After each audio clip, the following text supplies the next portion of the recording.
Well, hey everyone, this is James Colburn with Real Life Friday with Windermere Homes and Estates. And guess what? Today, it doesn't take much of an introduction. We've got Rich Johnson, the president and owner of Windermere Homes and Estates, all the way from Palm Desert, Palm Springs, Rancho Bernardo, Scripps, Del Mar, Carlsbad. Come on, what am I forgetting? Just say from sea to sand. So from sea to sand. Yeah. And we've got kind of a really interesting show. I call it a state of the company, but it's so much more. We're going to find out a little bit more about Rich Johnson than you might not know. And it's going to be an interesting day. But first of all, Rich, thank you for joining us. You're welcome. And thanks everyone for joining us here on this beautiful Friday. And we want to hear a little bit about you, like literally before real estate. Like, tell us about like your childhood. Tell us like, what were you Richie when you were growing up? Like, let's go back. Okay. Yes, at one point in time, I was Richie for a long period of time. Was it like siblings or your parents? Siblings and parents and everybody pretty much, but I really didn't like that. So I got out of the Richie mode probably by the time I was 7 or 8.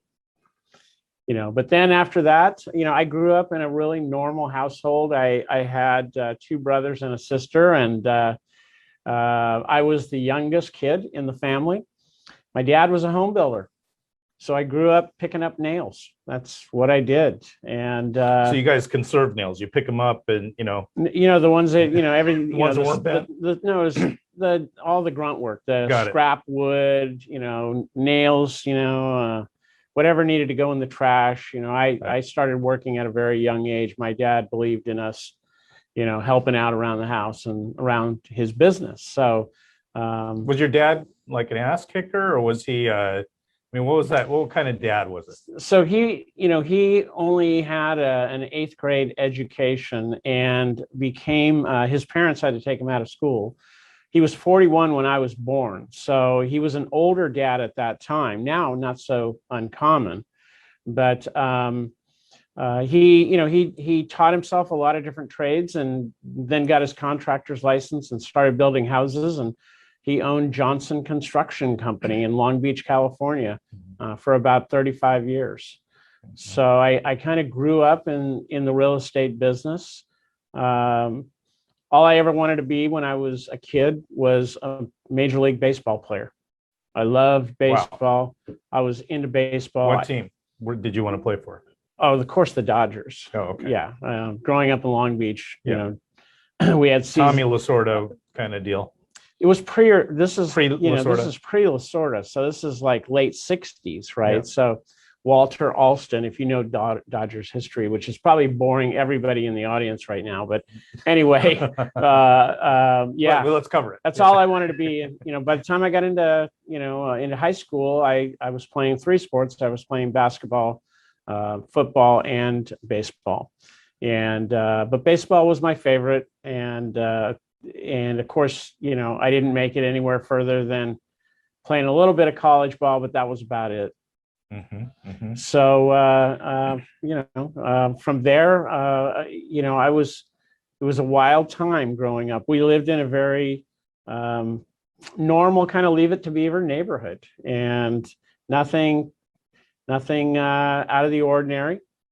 I didn't have any clue what I wanted to do in life. Both my big brothers oldest brother became an engineer. And then my second oldest brother, my middle brother, he was the whiz kid of the family, very smart, full scholarship to Columbia University in New York, went to Uruguay as an exchange student, president of all his classes, and then eventually became a lawyer, went to UC Berkeley. So being 10 years older than me, I kind of looked up to him a lot as not only a mentor, but a surrogate dad, as it were, because my dad passed away. Both my parents passed away by the time I was 23. So I was on my own a lot in my early years, and really took a long time to figure out what I wanted to do. But always had a kind of a niche and understanding of real estate from growing up in the business. So you were in college. What school did you go to? I went to three different colleges. Junior college at Long Beach City College to begin with, then junior college up in Santa Cruz at Cabrillo College, and then finished at University of California at Santa Cruz, UCSC. Nice. Banana slugs. Okay, so then still probably did not know what you wanted to do when you grow up? Had no clue. Okay. Yeah. So then what? So then I came back home to Long Beach and started bartending in a rock and roll bar. And then you found your passion, right? No. That was my passion for a couple of years. Had a lot of fun doing it. You loved it. Actually, It was of great. what I know of you, you probably absolutely loved it. I love music, and I love live music, and I love guitar playing. And this place happened to have live music 7 nights a week. The clientele were military people because of Long Beach is a port city, bikers, and long-haired hippie freaks.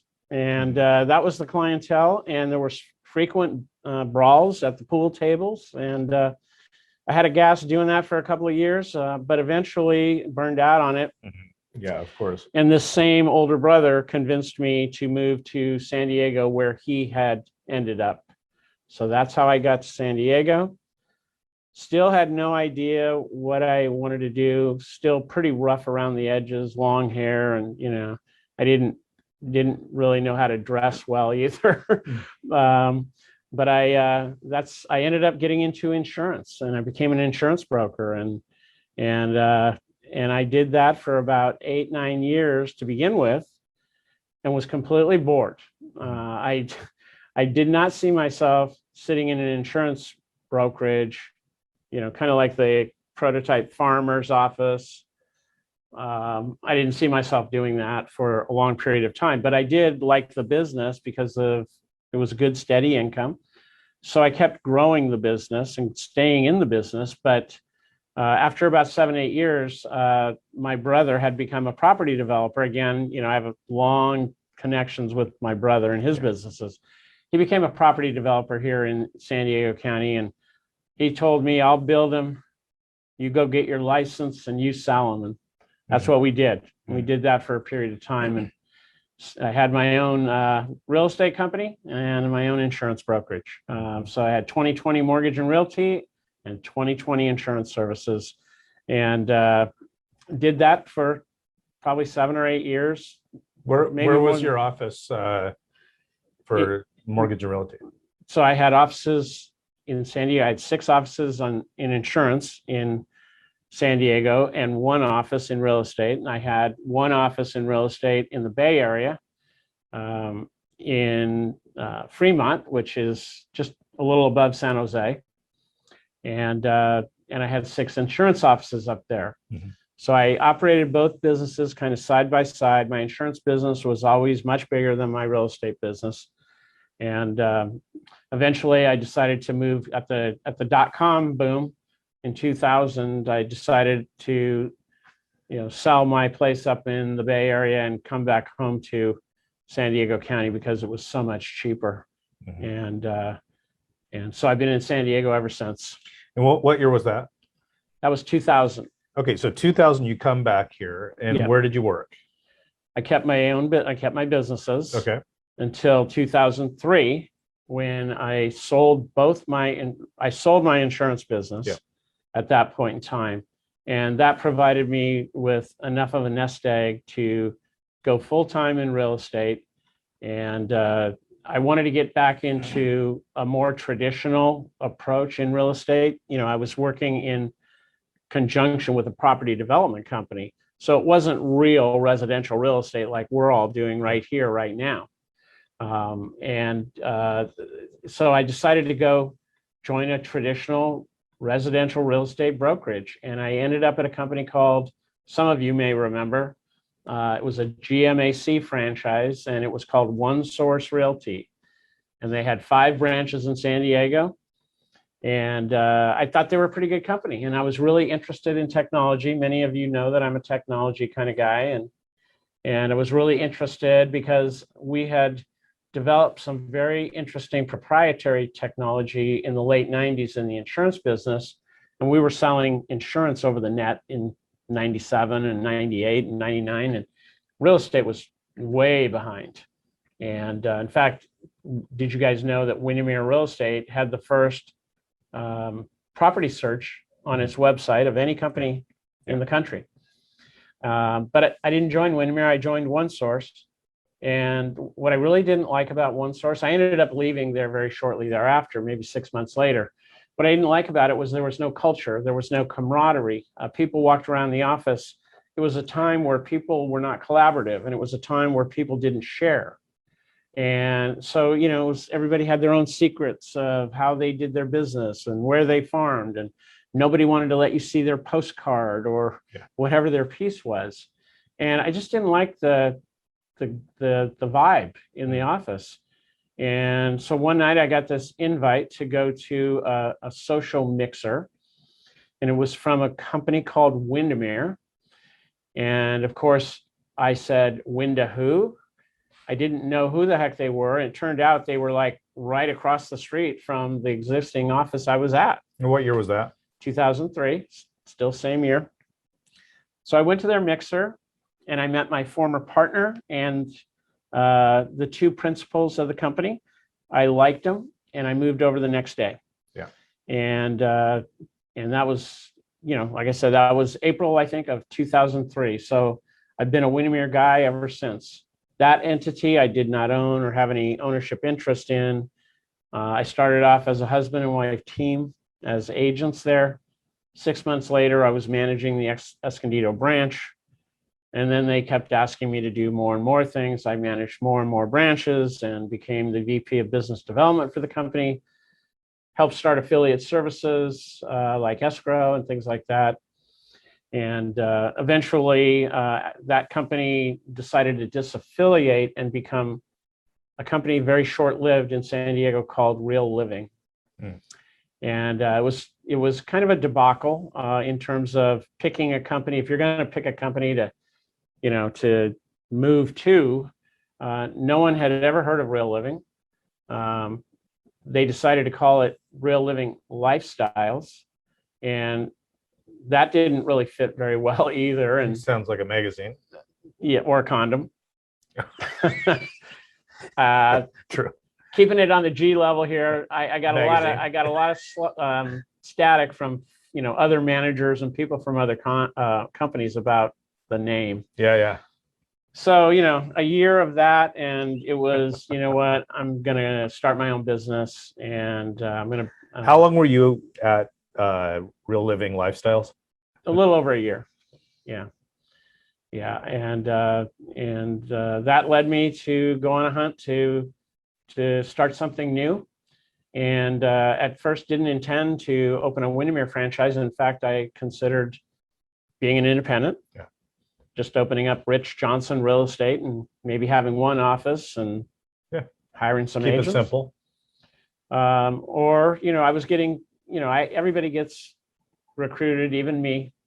And back in those days, I got recruited quite often. And I got recruited by a franchise that was from Australia. Some of you may or may not know. Very weird, strange people. Everybody wore the same blue tie. And they were going to give me some equity in a couple of offices, and they wanted me to help them grow and expand. But it just didn't feel right to me. So I just kept looking, and I flew to Texas, and, I went to KW, and I interviewed with them and, looked at their franchise, and I looked at Better Homes and Gardens, and I looked at practically anything. The only thing I really didn't look at was Prudential, who was, back in those days, it was Prudential. Now it's Berkshire Hathaway.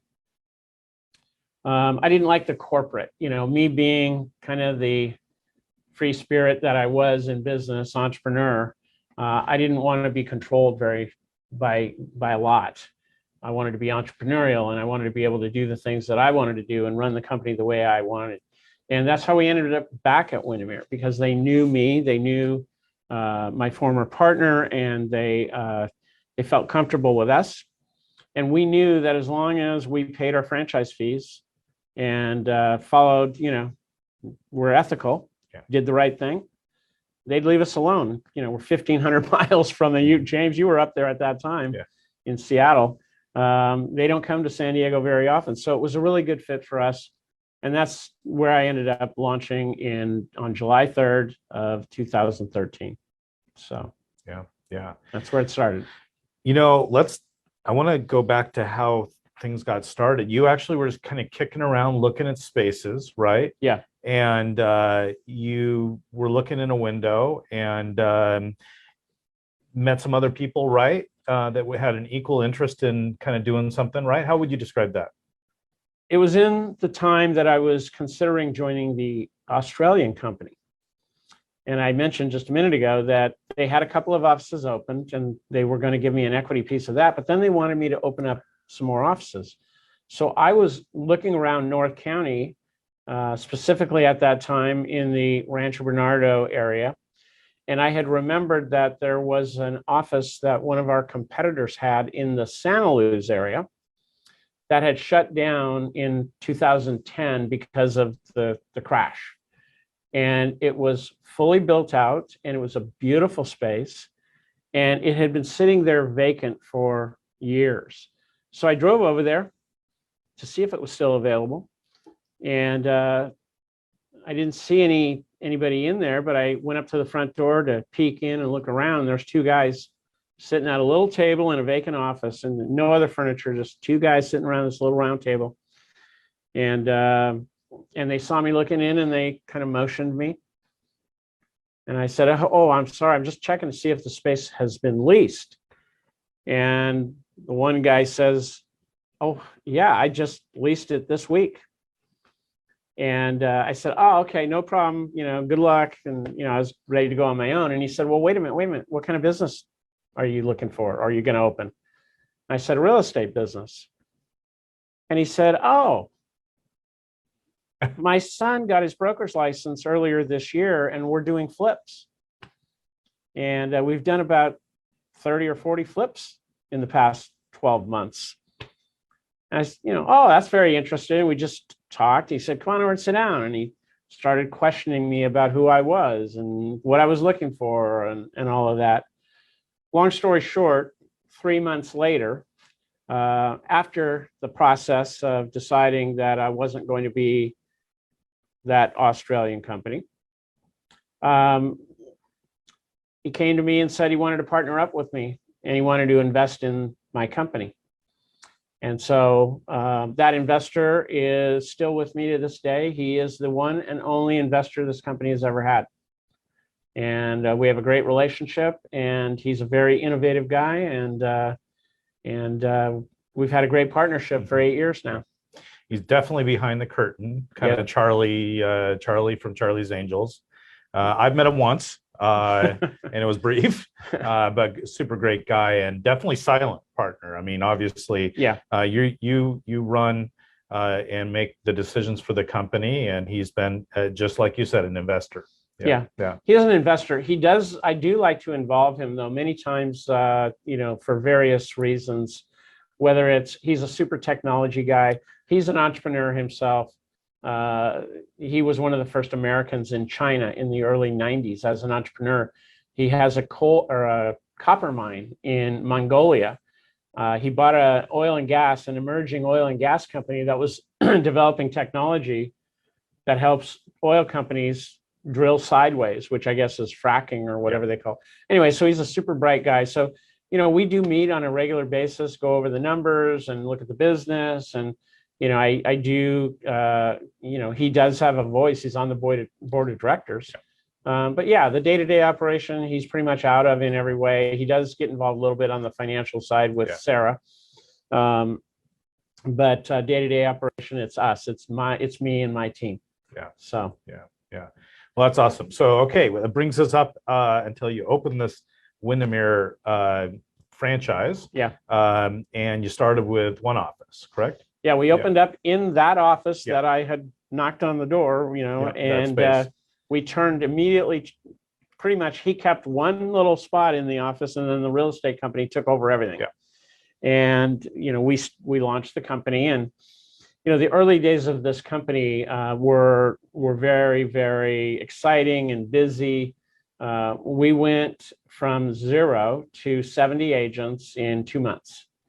And that's quite a big Yeah. growth pattern. And Yeah, I don't even know how you manage that so quickly out of the gates. and it was, we had agents join us from every area in North County. So we had Carlsbad agents join us, and Del Mar agents join us, and Escondido and Rancho Bernardo, and all over. And a lot of those people that joined us had been with my former partner and I at the old company, the old Windermere, and we had built up good relationships and trust. And when I flew that Windermere flag again, it wasn't hard for people to start picking up the phone and calling us and saying, "What are you guys doing?" So yeah, it was crazy. 70 agents in 2 months. Started in July. In November of 13, so that's about 4 months in, 4 or 5 months in, we opened our first office outside of Santa Luz, and that was Del Mar. And we had a tiny little spot, 2 suites on the second level of a space, which is almost directly across the street from where we are now in Del Mar. I think we had 700 square feet or something. It was tiny, but we had a good group of core agents that joined there. In December of 13, we opened Rancho Bernardo, and that was our first build out. And Rancho Bernardo is an amazing space. If you work there, it's a great office. It was very innovative at the time, with open collaborative areas and lots of TV screens and video playing all the time, and couches and chairs and refrigerators full of drinks and snacks. And it was my baby, and I love that office to that day and to this day, and we're never going to be out of that spot. And we grew that and expanded it later. But the following month, we opened in Carlsbad. So within same space? No, different space than we're in now. But 6 months in, we had 3 offices open, 2 of them custom build outs. And it was pretty fun. It was just a lot of fun. And 6 months in, I think by 6 months in, we had like 130 agents. So it was, it was a rocket ride. It was a lot of fun. It was a rocket ride. It was very hectic, and our staff grew. And by the way, I don't want to leave out Donna Nixich, employee number 1. She was my right arm and Brian's right arm. And, she ran operations for the company, and she was the one that really oversaw the build outs to begin with. Right. And we had other people join the company too, as well, that are still with us to this day. Sarah Simons joined us maybe 4 or 5 months in. So we've had a lot of really great people along the way to help us build this company. So Donna's literally kind of like the Steve Wozniak of Apple. I mean, is there a huge payday coming, like a huge, like $1 billion worth of stock or something coming up for her? Donna, one big stock grant coming up. I'm not going to divulge Donna's deal, okay? But Donna's an amazing lady, yes. And I call her my little sister, and she gives me a lot of static, but I can tell you one thing: she's got the company's best interests at heart 100% of the time, and she does a great job for us. And she's been operations, and of course now she's VP of risk management. She wears a lot of hats, and before that she was an agent, she was a TC, and she was an executive assistant. So I mean, she's played the ground game. Yeah, special lady. And I don't think the company would be here today if we didn't have Donna. And by the way, Donna preceded my appointment, my employment. Yeah. We hired Donna 2 weeks before I officially joined the company. Well, there you go. So she was employee number 1. That's right. She was the Steve Jobs of Steve Jobs. Employee number 1. That's right. Well, I love this, and I know this about you, but you love to start things. You like to grow things. You love that, and you have been on that ride for several years, and that brings us to just under 500 total agents, $2 billion almost in volume per year, 2,600 transactions, and this is grown so much beyond you, right? Like now Oh yeah. it's an organism that you're a part of. Like you aren't, you're a part of this thing. You're a member of this organism that started by looking through a window and meeting your partner, right? So tell us how that feels. Well, it feels great. I mean, our initial objective when we started, and again, as my investor is such a forward-thinking and big picture kind of guy. Originally, the goal was to get to 20 offices and 1,000 agents. But what you find out as you scale, and we scaled rapidly. We also started an escrow company. We started other entities as well. So we have a commission advance company, and we have the NHD company, and we have various entities.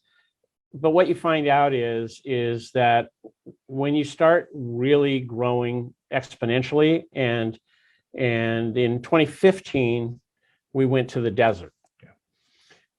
It's harder. It's a different animal, and you definitely depend more on your staff, your people. And we're not a huge organization. We have, I think, 33 total employees right now. At our peak, we were in the 50s, but you scale, you get big, and your problems just get different, right? And so you have to kind of look at things as you go along. We made a key acquisition in 2015. 2015 was kind of a seminal year for us because we went to the desert and opened up out there. We also acquired Realty Executives. Jim Burns's office here, in the office that James and I are sitting in right now. And Jim owned Realty Executives, and we acquired this location and converted his branch, and we made him our broker of record. And he was a tremendous broker of record for us for 5 years. Now he is what we call broker emeritus with us. And then we also, shortly thereafter, may look to make a couple more acquisitions, and eventually we acquired Carrington Real Estate, 4 branches in San Diego County, and that was a foray for us down into the south part of the county, which is downtown. And things are different there. Things are different everywhere. Every one of our communities is kind of a different fishbowl. So as we got bigger and got more and more agents and started diversifying our activities, it takes a different type of, I had to take on a different role. My former partner took on a different role. You bring different people in. Sometimes they work out, sometimes they don't. We've had a couple epic fails along the way. But at the end of the day, and especially now, okay, after having gone through 2 major events, one is my partner deciding to relocate his life to Oregon, and the buyout of his interest in the company and the transition that occurred after that. And then the second thing, which happened 6 months later, the start of COVID. So the past 2 years have really been a lot of change, right? A lot of, life-changing events. And that forced me to take on different roles. It put some of our people have taken on different roles in the company, as you guys know. And so what I've learned in my sage old age is that bigger is not necessarily better. And we are going to continue to grow. We opened up Temecula in 2020, 1 month into COVID. Good timing there, but love the office, and we're going to be a good, strong force. And we'll continue to open offices in Riverside County. I want to grow, and I want to grow with people that I like and I care about. Yeah. I don't want to grow just for the sake of growth. I want to grow because I want to grow. Right. Yeah, for the right reasons. Right. With the right people. With the right people. Right. Well, we're about halfway through the show. I know there's some questions out there, both on Facebook Live as well as Zoom.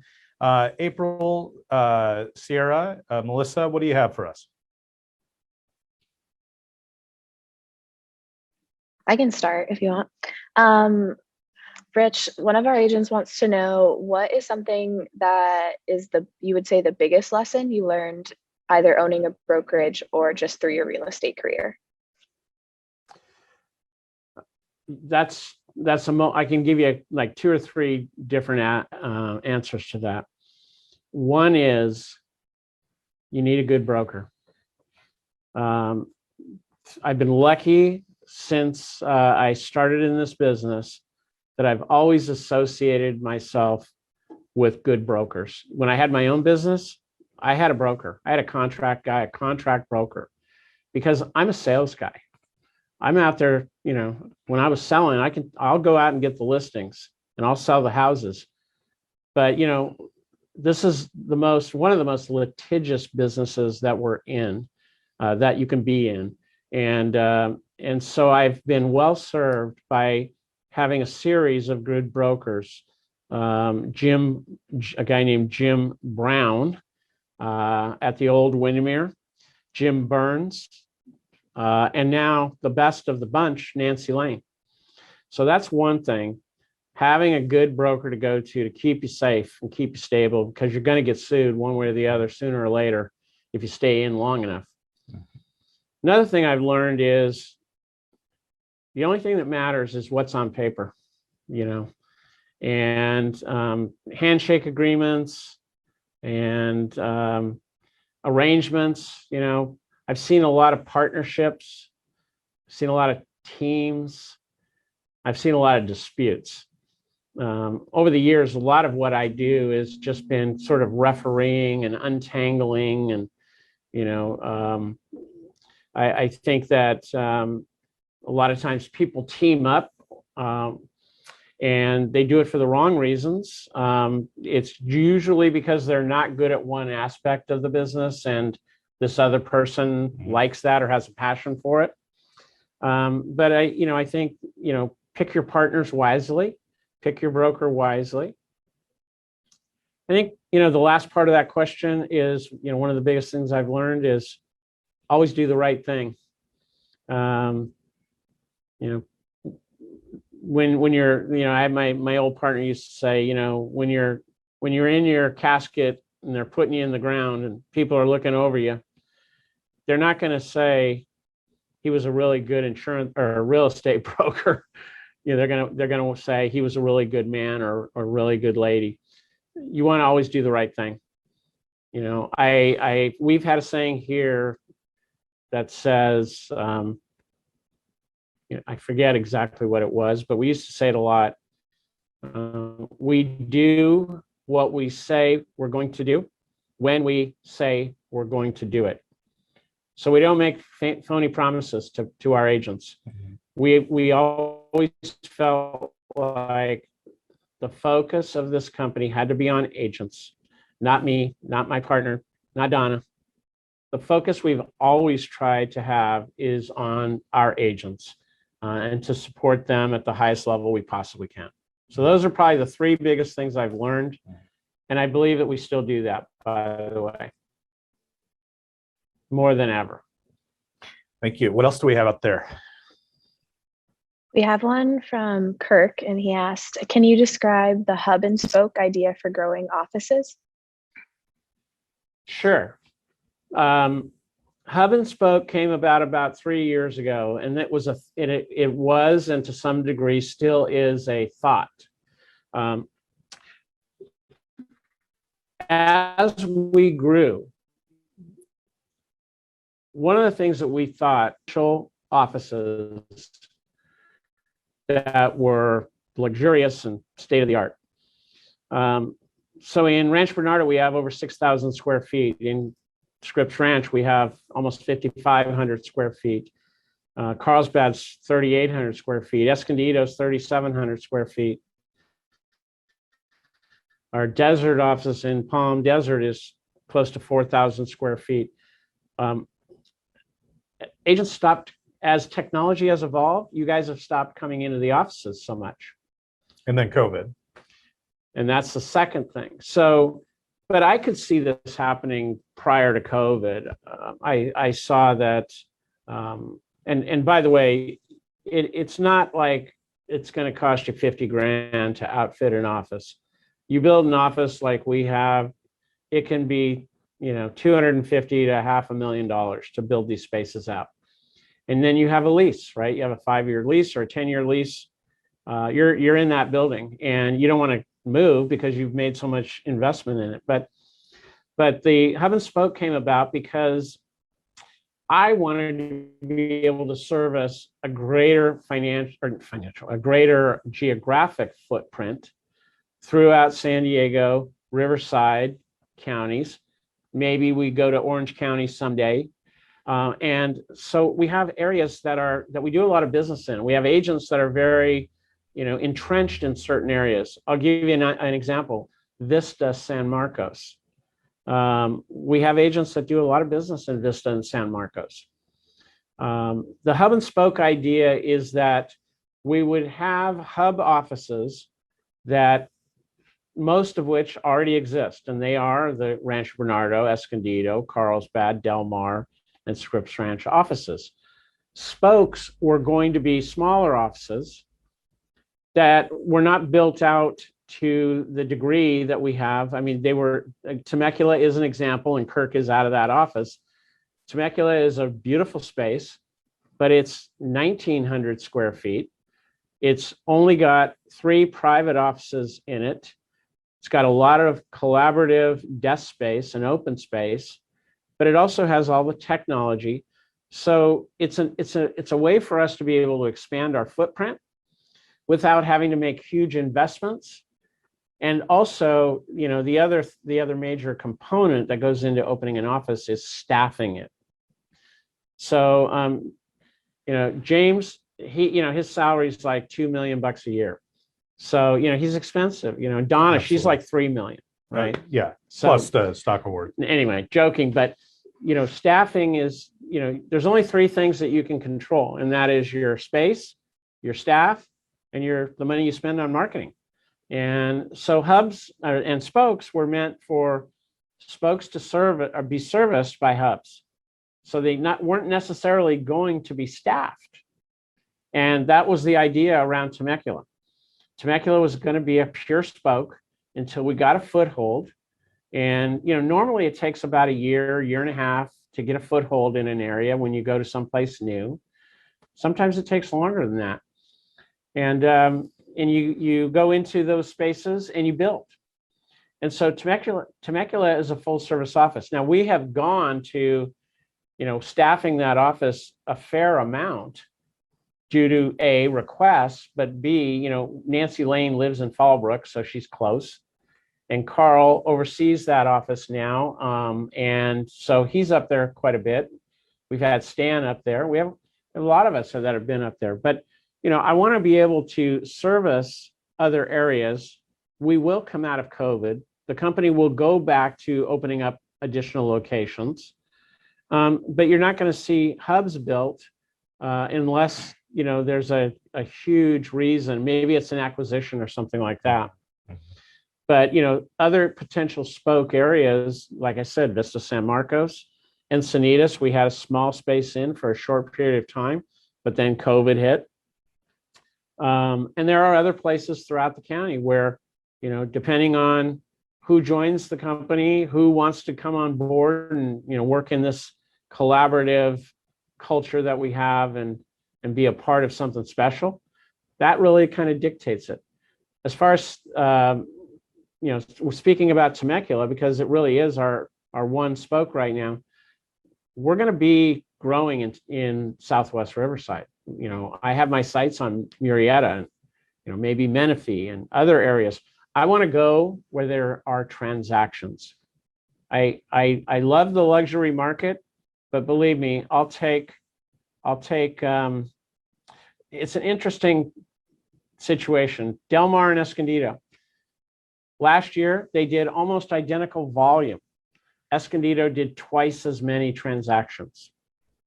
What does that do for the company? Well, it gives us opportunity to get more escrows or do more mortgages or whatever it is.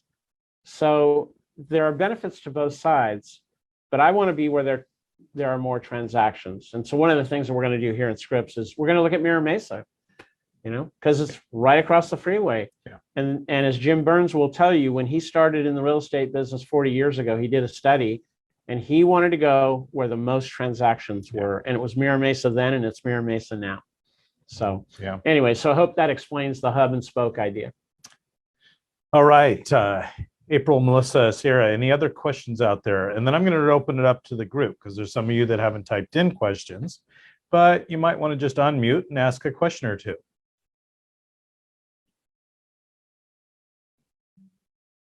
I have one from Facebook too, if you want me to go.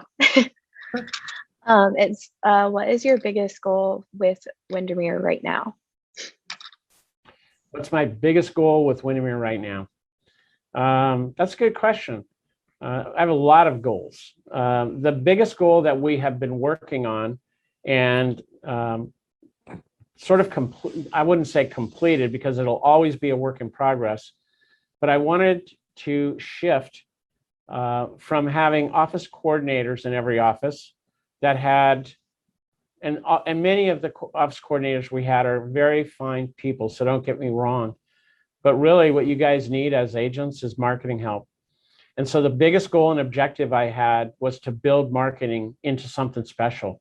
And that is why James is here. James is here for growth. And James has overseen the development of the marketing department. And now we have an outstanding group of individuals, 7 ladies and 1 guy, okay, that are there to service your needs. And we have made amazing progress.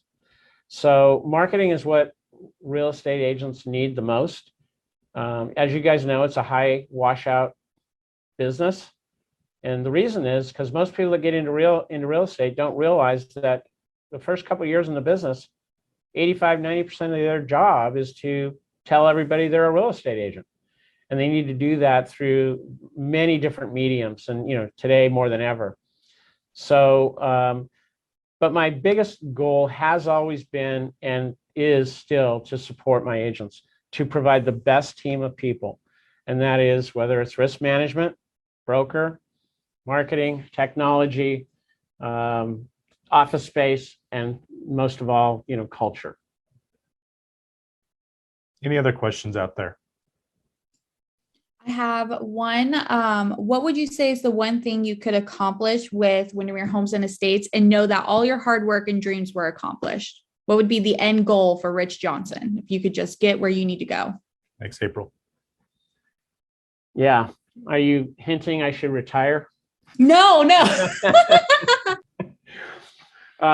That's a great question.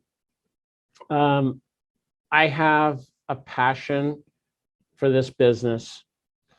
I am ultra passionate about we. It's not the franchise name that's on our sign. We is us. The end game for me would be to have a profitable real estate company that is supported by our affiliate services, specifically escrow, mortgage, NHD, and other related entities that I could sort of sit back and take from the 30,000-foot view and be on the board of directors and have this great set of leaders that we've developed take this company over and run with it. Yeah. I don't see myself really ever going away unless I can't function, I get sick and die or, whatever. But, I definitely, those are my goals. Yeah. I've been trying to build a big full service real estate group of companies. Sustainable, strong. Yeah. Most of all, I want the culture to exist. We're going through tremendous change right now. You have all these bright, shiny new objects out there, different brokerage firms, different, virtual this, virtual that. You don't need a broker, yada, yada, yada. Those things always pop up in the best times. They're different. The focus is different. The agents are different.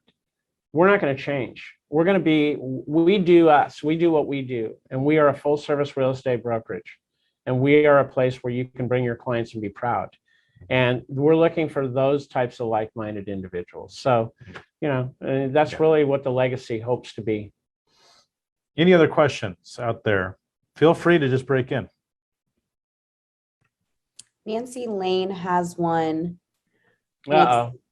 What's the ideal Windermere agent and how do they fit with our culture? My answer could be completely different than what you're expecting. Okay. I can tell you that I'm not out there looking for agents that are doing 40, 50 million in volume. We have a few of those. That's not my focus. The agents that I like, production isn't the issue. It is like-mindedness. The ideal agent is someone who believes in the core values that I believe in and that my team believes in. And that is, do the right thing for your client. We can all make tons of money in this business, and we don't have to run around with our hair on fire. You know what we need to do? You need to answer our phones. We need to communicate. We need to do a good job. And I think that a lot of the coaching that's going on out there is very focused on money. My philosophy has always been do deals, okay? Help people. The money will follow. Awesome. Any other questions out there before I do some final questions for Rich before we wish you a wonderful weekend? I just want to say thank you, Rich. I am highly inspired, and I hope everybody's highly inspired by you and sharing your story. This is awesome, and just really thank you. Thank you for sharing. Thank you, Michelle. You are an awesome person as well, and we're happy to have you on board. Yeah. Super cool. Happy to be part of it. Yay. Thanks, Michelle. Thanks. Well, you know what? As we get close to the end, I always like to ask some questions like, your favorite football team. Who would that be? I am a long-suffering Charger fan after growing up to be as a Ram fan. But right. Yes, I have to tell you, I'm still a diehard Charger fan. Okay. Yeah. Okay. If you gave your By the way, we have to give Stan Stark a demotion because he's a Kansas City fan, and we're playing them this week. Okay. So everybody go Chargers. Yeah. Sorry, Stan. So if you could give that bartender kid some advice today, what would it be? I wish I hadn't wasted so much time. I feel like pursue your dreams. Okay. I opened my first company when I was 26, my first independent insurance brokerage. And I still feel like I wasted like 3 or 4 years. But do what's great for you. Follow your dreams. Do what you need to do. But take control of your life. My dad used to always tell me, if you go to work for somebody else, they're going to determine your value. Work for yourself, you don't have any lit. So just get busy, get on it, do it now. I see the biggest problem with realtors is they just don't put in enough time. They don't make the commitment to it.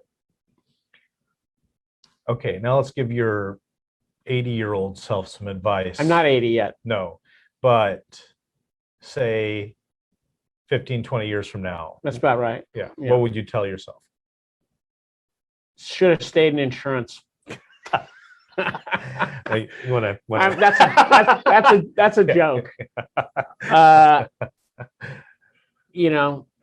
think I would say I'm happy with what I did. Yeah. So the rocking chair test would be to find joy daily so that you arrive at 80. Happy. Yes. Yeah.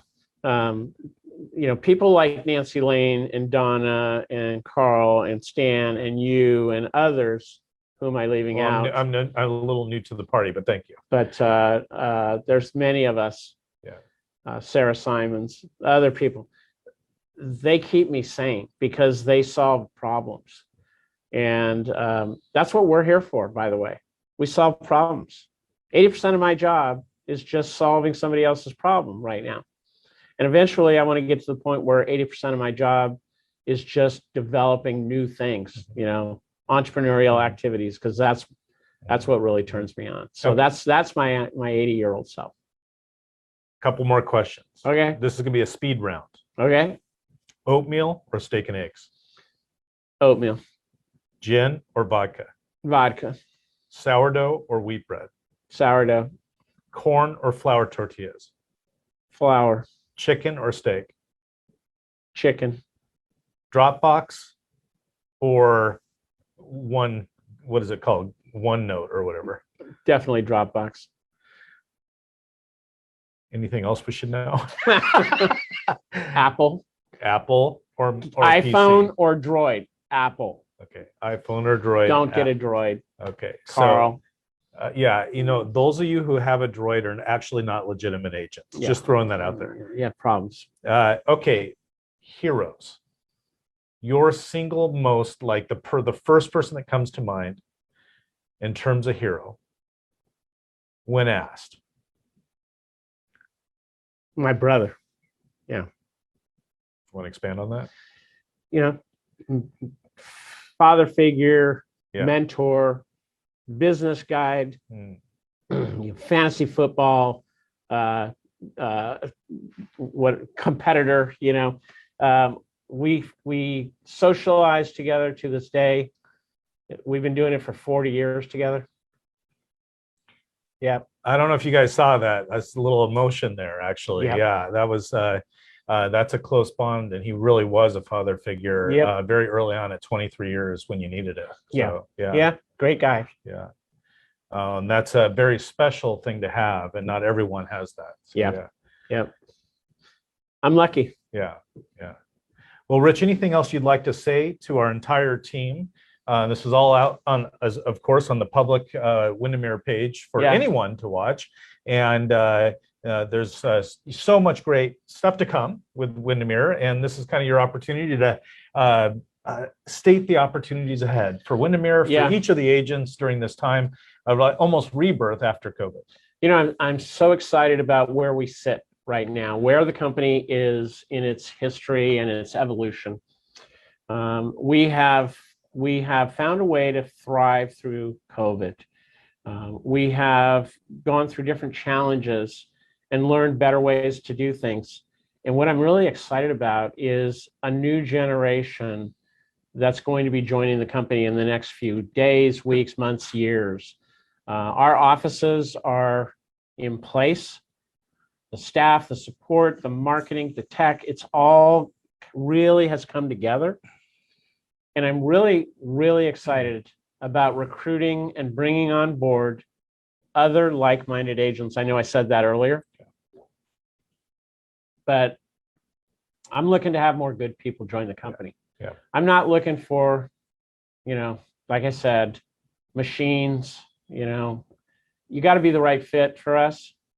We're good. We're healthy. We've never been in a better position. So I think the next 2 years, especially after we get out of COVID, when everything normalizes, you're going to see a lot of return to normality. You're going to see a lot more value being placed on things that we do, because I think that COVID has caused a lot of that to kind of go away. Yeah.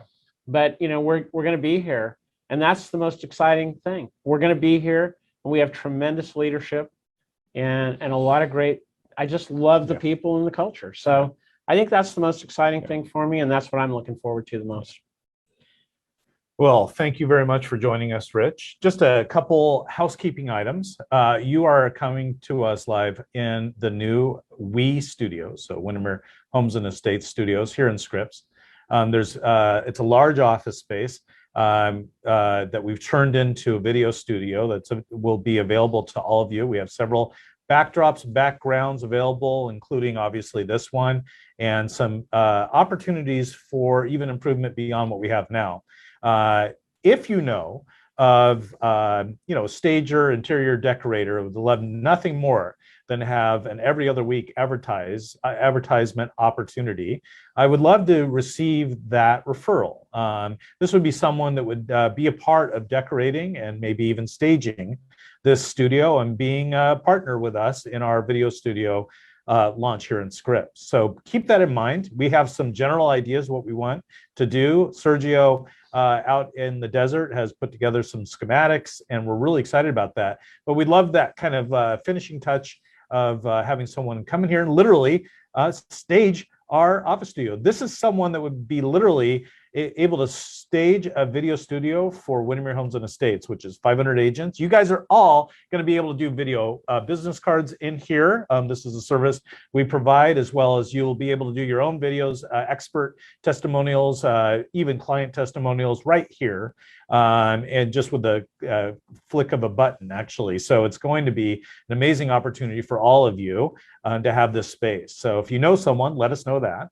And then I just wanted to thank our key leaders in the organization. So Stan Stark with our affiliate services, our absolute rock star broker of record, which, as Rich had mentioned, we would not be able to perform at the highest level of integrity without Nancy Lane. And I had lunch with Nancy Lane yesterday, and she's a straight shooter, no BSer, right? Okay. So you guys all know that if you've worked with her, but she's not going to just sugarcoat stuff for you. But in it, she's got a nice way about her, right? So Nancy Lane absolutely keeps us out of trouble, keeps you guys out of trouble, right? It's the kind of person that's also approachable, right? This isn't someone that's not approachable. So Nancy, thank you so much for keeping us out of trouble. So thank you so much for that. And then also, obviously, our marketing director and the entire AMS team. We would not be Windermere Homes and Estates without you. It is now a mainstay. And actually, in 2 weeks, we're going to be interviewing our marketing director, April, and hearing